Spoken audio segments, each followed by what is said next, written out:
Hi guys! Mini vlog for today's video. Ito nga, late na naman ako nagising kasi nga dahil po maulan-ulan ang ating weather. Kasi nga may bagyo guys. O ayan. Ang sarap kasing matulog lalo't umuulan. Ayan. Katamad kasi bumangon. So, wala tayong magagawa kundi bumangon. So, anong oras na guys? Mga alauna na. Kagigising ko pa lang. So, ayan.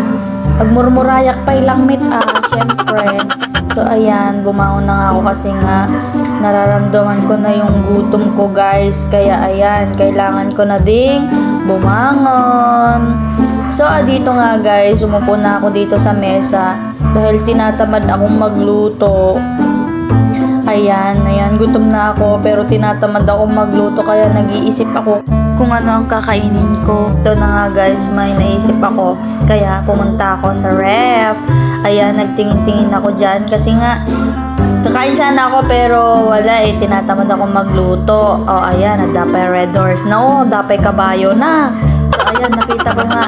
Ayun, hindi sana kabayo ang kukunin ko doon.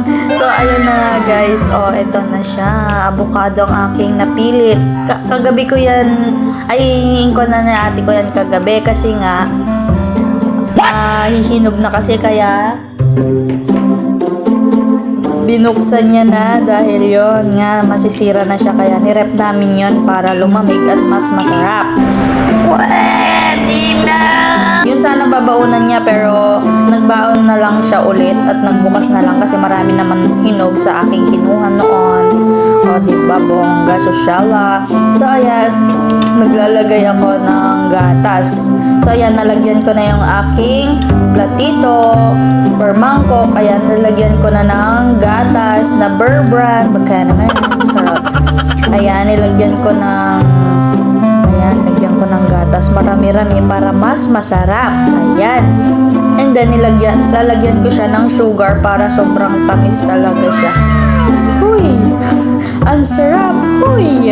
Ayan. Nilagyan ko pa ng isa yan. Diba? Siya. Sarap! Huy! Naglalaway na ako. Ayan na nga guys. So, habang hinahalo-halo ko siya sobrang talagang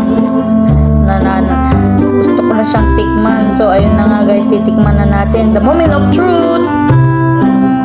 Wow! Sarap! Nababas. Sarap ko. Diba? Tingnan mo yung expression ng aking mukha. Talagang lasap mo yung sobrang sarap niya guys. So, ayan na nga guys. Diba? Sige, lamon pa. Wala ka ng ibang ginawa, kundi lamon. Ayan. Kasi nga tinatamad ako magluto. Kaya yan. Ganyan na lang. Mag-avocado na lang tayo. Bye-bye!